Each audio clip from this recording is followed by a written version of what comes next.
युद्ध की ललकार का प्रतिकार होना चाहिए। युद्ध की ललकार का प्रतिकार होना चाहिए। गर चुनौती है तो फिर स्वीकार होना चाहिए। युद्ध की ललकार का प्रतिकार होना चाहिए। गर चुनौती है तो फिर स्वीकार होना चाहिए। और नीच दुराचारी राष्ट्रद्रोही जितने भी हैं, नीच दुराचारी राष्ट्रद्रोही जितने भी हैं, अरे ऐसे पापियों का बस संहार होना चाहिए। ऐसे पापियों का बस संहार होना चाहिए। कि मैं कभी तुम्हें कविता के जरिए सच की राह दिखाता हूं।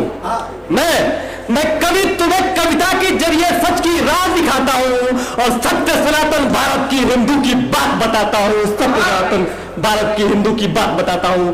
कहते हैं लोग कि भाई हिंदुओं की बात क्यों करते हो, तो उन्हें 4 महीने मैं पढ़ना चाहूंगा। सुने कि मैं कोई किसी से विरोध नहीं कर रहा हूं, ना ही किसी से नफरत, ना ही घृणा का भाव है। हाँ, घृणा के भाव है मेरे मन में, परंतु किसके लिए है? सुने, मैं 4 महीने पढ़ना चाहता हूं। सुने कि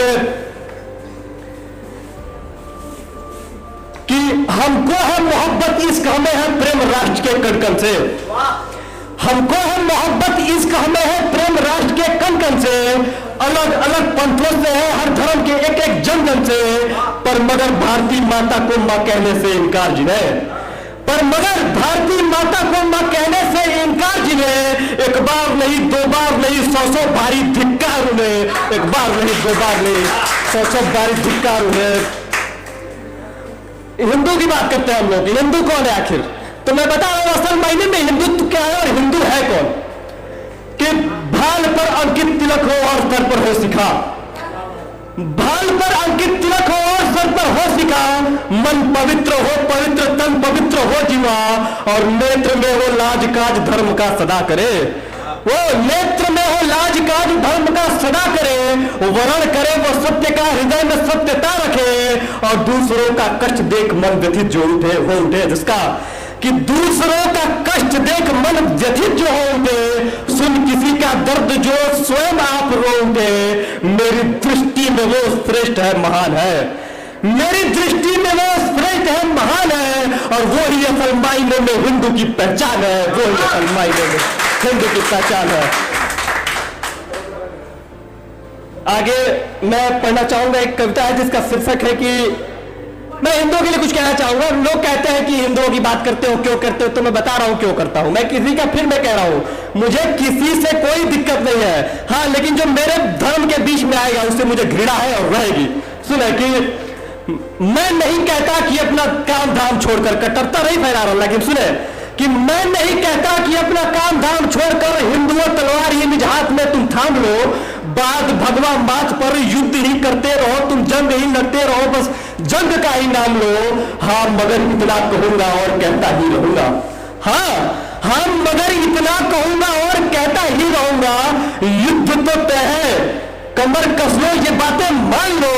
तो सर कलम या सजदा कर लो, भूलने के ये नारे, तो फिर क्या करोगे क्या नहीं, अब स्वयं ही तुम जान लो, स्वयं ही तुम जान लो।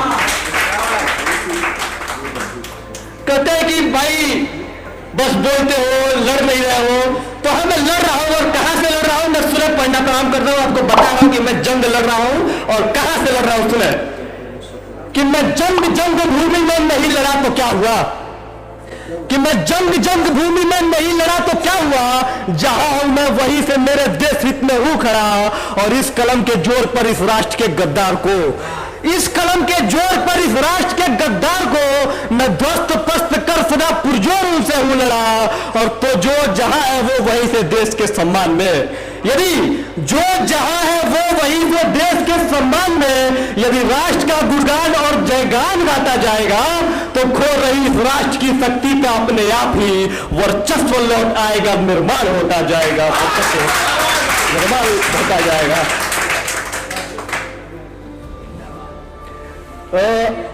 एक थोड़ा सा इस दिशा को थोड़ा बदल करके मैं दूसरी बात कहना चाहूंगा। एक हमारी एक मित्र थी वाराणसी की, लंका से जा रही थी। उन्होंने एक फोटो क्लिक किया, 2 बच्चे थे, एक 6 साल का और लगभग एक 10 वर्ष की उम्र होगी।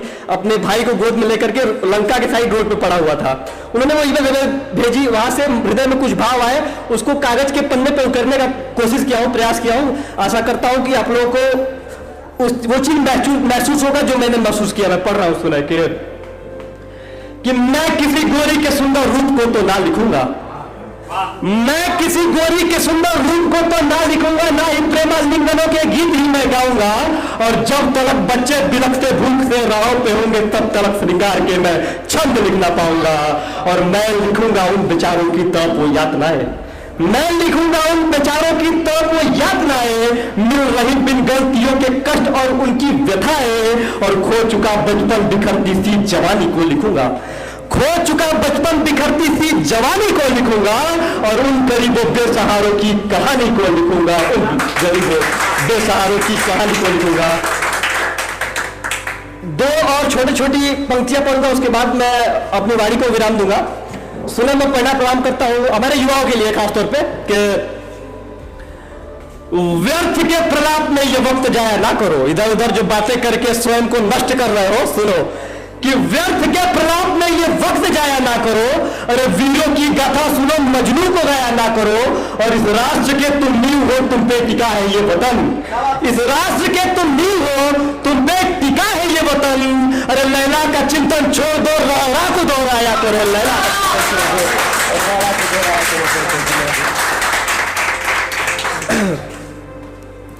एक आखिरी कविता है जो कि मैं पढ़ना चाहूंगा, जिसका शीर्षक है कि यदि हिंदू हिंसक होता तो। हमारे देश के उच्च सदन में बोला गया कि हिंदू हिंसक है, कट्टरता है श्री राम के नारे में बोला जाता है। तो एक कविता है, अंतिम कविता, उसके पश्चात मैं अपनी वाणी को विराम दूंगा। सुने आप लोग के हिंदू को हिंसक कहते हो खून के प्यासे हैं। हिंदू को हिंसक कहते हो खून के प्यासे हैं। कट्टर है श्री राम के नारे, अशांति फैलाते हैं। तो सुनो सुनो तुम सभी सुनो हिंदू को हिंसक कहने वालों, सुनो सभी के सभी जो हिंदू को हिंसक कहते हो, कि सुनो सुनो तुम सभी सुनो हिंदू को हिंसक कहने वालों, सुनो सभी के सभी यहाँ इस भरत भूमि पर रहने वालों। अरे हिंदू हिंसक होता तो, यदि हिंदू हिंसक होता तो ये भारत बांटा ना जाता। यदि हिंदू हिंसक होता तो इतिहास में काटा ना जाता। और हिंदू हिंसक होता तो श्री राम पे केस नहीं होता। 500 सालों तक हम लोग इंतजार नहीं करते यदि हिंसक होते तो कि उच्च न्यायालय का फैसला कब आएगा। कि हिंदू हिंसक होता तो श्री राम पे केस नहीं होता, हिंदू हिंसक होता तो खतरे में देश नहीं होता। और मां बहनों की इज्जत को ये नीच नीलाम नहीं करते। मां बहनों की, अरे मां बहनों की इज्जत को ये नीच नीलाम नहीं करते। और हिंदू हिंसक होता तो तुम रोज अजान नहीं करते, हिंदू हिंसक होता तो तुम रोज अजान नहीं करते। अरे क्या हुआ कश्मीर में और क्या हुआ बंगाल में है खबर तो उठिए और आंख को धोआइए। क्या हुआ कश्मीर में और क्या हुआ बंगाल में है खबर तो उठिए और आंख को धोआइए। और हिंदुओं आपसे मैं कर रहा इतना निवेदन कि धर्म के रक्षा आप कट्टर हो जाइए, धर्म के कट्टर हो जाइए। बहुत बहुत धन्यवाद। एक बार जयकार ना लगे महादेव का तो फिर प्रयागराज यहाँ इस इवेंट करने कोई अर्थ नहीं है कि एक बार बोलिए ओम नमः पार्वती पते। धन्यवाद।